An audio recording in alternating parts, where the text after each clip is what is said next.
This is Ceanothus griseus horizontalis Diamond Heights Carmel Creeper.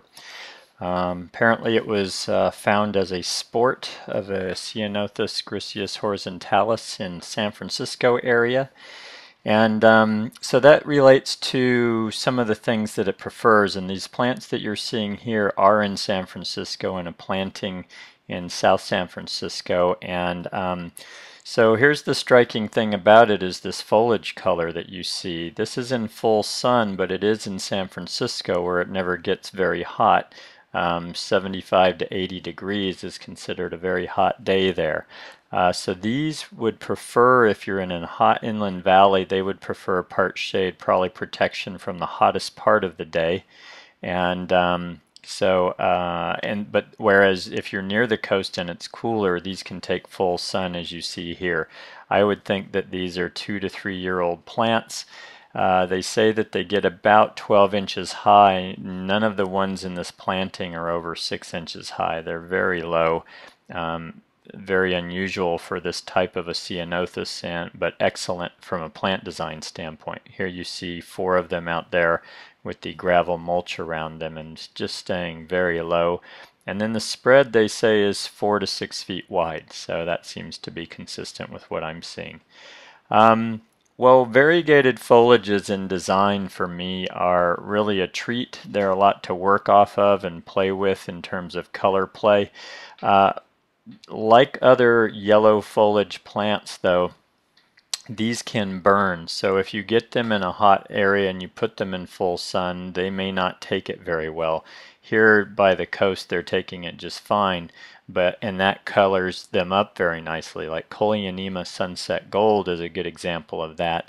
They can burn if you don't give them enough moisture inland, whereas by the coast they can take full sun no problem. So be careful about the lighting you give these is a bigger point.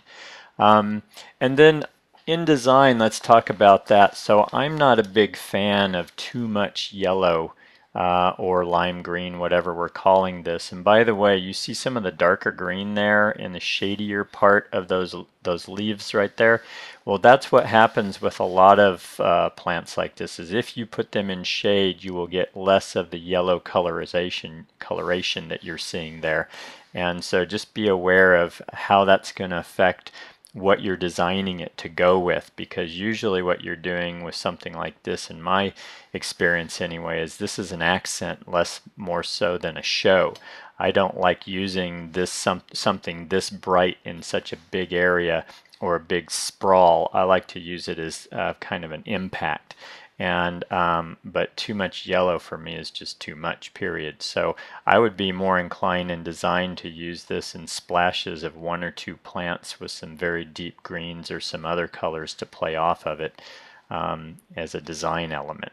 These are low water. They are not deer resistant. Ceanothus griseus horizontalis deer tend to love, by the way, in my experience. So I'm not going to give that a deer rating that you would want. But once established, very much a California native and low water. So that's one of the good things about this one. You can also see that there's a lot of dead leaves trapped in and amongst this.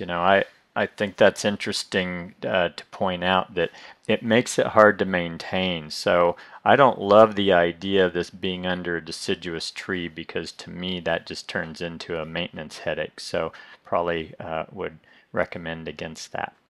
Oh, before I forget, hardiness, 20 to 25 degrees Fahrenheit is the low end of what this can handle. Can handle a lot of heat, again, if it's protected from hot afternoon sun, which would cause burning.